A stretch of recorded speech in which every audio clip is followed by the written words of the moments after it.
Bharat Japan మధ్య ఏం జరుగుతుంది అంటే షాకింగ్ ఫ్యాక్ట్స్ అని చెప్పాలండి. ఎందుకు అంటే సడన్గా ఏమైందో తెలియదు.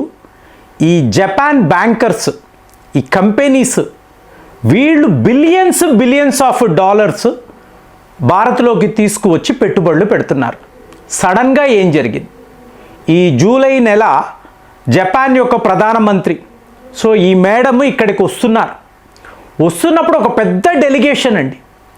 అంటే ఇది లిటరల్గా భారతీయులు, మన కంపెనీస్, ఇంకా మోదీ గారు కూడా వెయిటింగ్.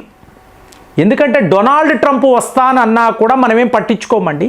కానీ జపాన్ యొక్క ప్రధానమంత్రి రావడము చాలా పెద్ద విషయంగా ఇవాళ ప్రపంచంలో మాట్లాడుతున్నారు.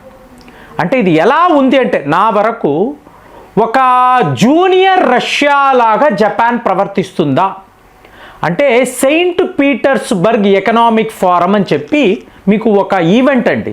ఇందులో పుతిన్ గారు మాట్లాడుతున్నారు. భారత్కి మాకు మధ్య ఉండే స్నేహము టైం టెస్టెడ్. ఎన్ని సమస్యలు వచ్చినా, ఎన్ని క్రైసిస్ వచ్చినా, ఏం జరిగినా కూడా మా స్నేహాన్ని ఎవరూ కూడా విడదీయలేరు. భారత్కి ఒక సమస్య అంటే మేము నిలబడతాం, ఏ స్టేజ్కైనా వెళ్ళగలం. ఎవరు? స్వయంగా పుతిన్ చెప్తున్నారు.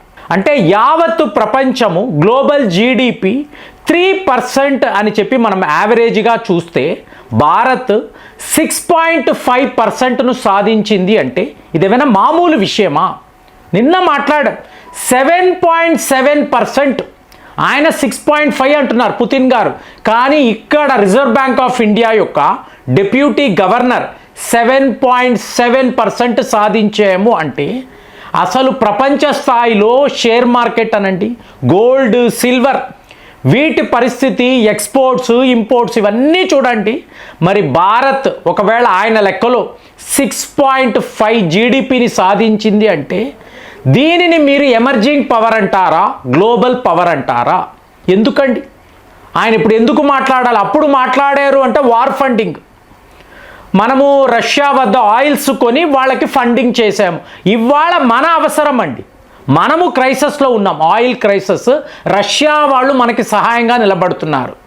కానీ ఇక్కడ పుతిన్ గారు ఇది మాట్లాడుతున్నప్పుడు మీరు గమనించాల్సిన విషయము, మీకు అమెరికా, వెస్టర్న్ మీడియా భారత్లో మీకు మైనారిటీల పట్ల చాలా దారుణమైన చర్యలు ఉన్నాయి. ఆ దేశంలో డెమోక్రసీ అనేది లేదు. మీకు అక్కడ జరుగుతున్న సంఘటనలు చూస్తే ప్రపంచమే భయపడుతుంది. ఏంటి? వెస్ట్ బెంగాల్ని పెట్టుకొని అమెరికా వాళ్ళ మీడియా ఇలాంటి కథనాలు. ఈ టైంలో పుతిన్ గారు ఇలాంటి పెద్ద ప్రకటనలు. అమెరికా, వెస్టర్న్ మీడియా చెప్తున్న అబద్ధాలు నమ్మకండి.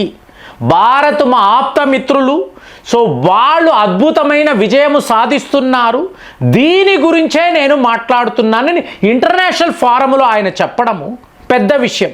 సరేనండి, అక్కడ కూర్చుంటారు, మాట్లాడతారు అనుకోవచ్చు. ఇవాళ మీరు జపాన్ని చూడండి, 68 బిలియన్ అమెరికన్ డాలర్స్ భారత్లో ఇన్వెస్ట్మెంట్స్ అని అంటున్నారు. అంటే ఇవాళ వీడియోస్ అంతా మీరు చూసారనుకోండి, ఒకే టాపిక్ కదండి. భారత్లో ఉండే ఇన్వెస్టర్స్ దేశాన్ని విడిచిపెట్టి వెళ్ళిపోతున్నారు. మనం ఒక ఆర్థిక మాంద్యము వైపు వెళ్తున్నాము, ఒక గ్రేట్ రిసెషన్ రాబోతుంది, ఎకనామిక్ క్రైసిస్, ఇవన్నీ మాట్లాడుతున్నారు కదా. మరి ఇలాంటి కథనాలు వచ్చినప్పుడు అంటే మీరు మెయిన్ స్ట్రీమ్ మీడియాలో ఉన్నప్పుడు ఏ విషయాన్ని ఎలాగైనా మీకు అనుకూలంగా మార్చి మాట్లాడవచ్చు. కానీ ఏం చూడాలండి మనం? మీరు నేనేం చూడాలి? ఫ్యాక్ట్స్. మీకు జపాన్ నుంచి వస్తున్న వార్తలు ఏమిటి అంటే, ఈవిడ టకాయిచి, ఈ మేడము జూలై నెల భారత్ వచ్చినప్పుడు నేను అస్సాం వెళ్ళాలి అని అనుకుంటున్నాను. అంటే 7 సిస్టర్ స్టేట్స్. ఎందుకండి? మీకు అక్కడ అంటే మీరు అస్సాం వెళ్ళారనుకోండి, హైవేస్ ఉంటాయి కదా, పెద్ద బ్రిడ్జ్లు ఉంటాయి. ఇవంతా కూడా ఇంకా ముఖ్యంగా చెప్పాలంటే బంగ్లాదేశ్లో ఉండే చటగాగ్ పోర్ట్, ఇందులో ఇన్వెస్ట్మెంట్స్ అంతా కూడా జపాన్ వాళ్ళదేనండి. కాబట్టి ఆవిడ ఎలా చూస్తున్నారు అంటే ఈ 7 సిస్టర్ స్టేట్స్ని డెవలప్ చేయగలిగితే వాళ్ళ పెట్టుబడులతో భారత్లో మన యొక్క ఐడెంటిటీ అనేది బాగా పెరుగుతుంది. ఇప్పుడు ఏంటంటే అంత ప్రేమ ఏంటి మన మీద? వీళ్ళకి అంత ప్రేమ అలా కాదండి. మీరు స్టాటిస్టిక్స్లోకి వెళ్ళాలి, డేటాలోకి వెళ్ళాలి. ఇప్పుడు మీరు 1980s అన్నారు అనుకోండి, చైనా వాడు ఇప్పుడు ఇవాళ ఈ స్థాయిలో ఉండడానికి అమెరికానే కారణము అని మాట్లాడతారు. కాదండి, మీరు స్టాటిస్టిక్స్ చూసినప్పుడు అలా ఉండదు. జపానే కారణం. అదేంటి, జపాన్కి చైనాకు మధ్య శత్రుత్వం ఇప్పుడు అప్పుడు కాదు, జీ జింగ్పింగ్ వచ్చాక మారిపోయింది. అప్పట్లో జపాన్ యొక్క బ్యాంకర్స్, దిగ్గజ వ్యాపారులు చైనాలో పెట్టుబడులు పెట్టేవాళ్ళండి. ఎందుకు? లేబర్ ప్రైస్, ఇదే నేను మాట్లాడతాను. లేబర్ ప్రైస్ బాగుంటే మీ దేశంలో ఇండస్ట్రీస్, ఫ్యాక్టరీస్ బాగా పెరుగుతాయి, మీ జీడిపి పెరుగుతుంది. మరి భారత్లో ఇవాళ అదే జరుగుతుందా? చాలామందికి తెలియదు. ఈ యాంగిల్ నుంచి ఆలోచించారు. కానీ జపాన్ వాళ్ళ సర్వే, ఎందుకంటే నేను కూడా ఒక సర్వే కంపెనీలో ఉద్యోగం చేశాను కాబట్టి ఇది ఎలా పనిచేస్తుందో నాకు బాగా తెలుసు. సో ఇప్పుడు వాళ్ళు సర్వే చేసినప్పుడు భారత్ యొక్క లేబర్ ప్రైస్ కంపారిజన్ చెప్తున్నాను. ఈరోజు మీరు చైనాలో పెట్టుబడులు పెట్టి ఒక ఫ్యాక్టరీ పెట్టి అక్కడ వర్కర్స్ను హైర్ చేశారనుకోండి, పర్ అవర్ $8 అండి.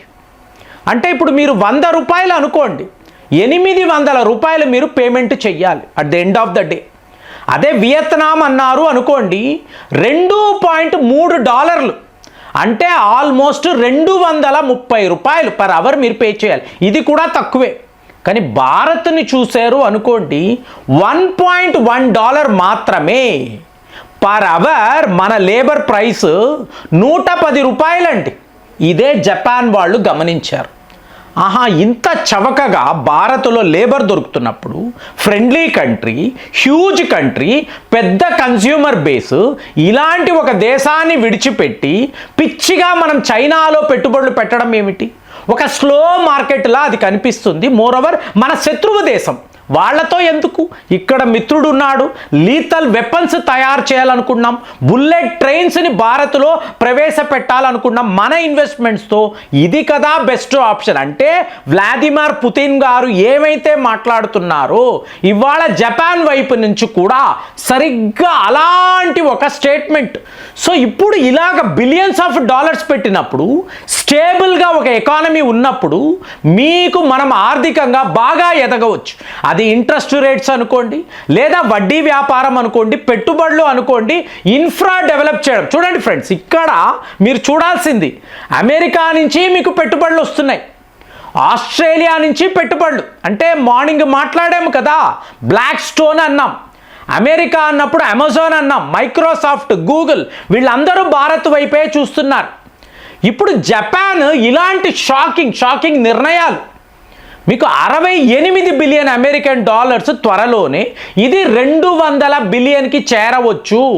మా ప్రైమ్ మినిస్టర్ వచ్చిన తరువాత మేజర్ డిసిషన్స్ తీసుకుంటాము అంటే మరి ఇన్వెస్టర్స్ ఎక్కడికి పారిపోతున్నారండి చెప్పండి? సో మీడియా ఏమైనా రాస్తుంది, ఎలాగైనా ఒక స్టోరీని అంటే భారత్ ఎదగడము లేదు, మనము ఎకనామిక్గా చాలా సమస్యల్లో ఉన్నాము, వీళ్ళు వేస్ట్, ఇది ఇలాంటి ప్రచారాన్ని వాళ్ళు మొదలు పెడుతున్నారు. కానీ ఇక్కడ ద పవర్ ఆఫ్ సైలెన్స్ ఏంటి? విదేశాల్లో నుంచి వీళ్ళు పెద్ద దేశాలు, జపాన్ అంటే మామూలు దేశం కాదు కదండి, జీడిపిలో one of the top 5 countries కదా, వాళ్ళు ఎందుకు భారత్ వైపు ఇలా చూస్తారు? అమెరికాతో మనకి శత్రుత్వం అన్నాం, ఇంతంత దిగ్గజ హైటెక్ కంపెనీస్ ఎందుకు ఇక్కడ ఇన్వెస్ట్ చేస్తారు? సో రియాలిటీ వేరేలా ఉంది, మన ప్రచారాలు వేరేలా ఉన్నాయి. మరి దీన్ని మీరు ఎలా చూస్తున్నారు? కామెంట్స్లో రాయండి. మళ్ళీ వచ్చే వీడియోలో కలుద్దాం. జై హింద్.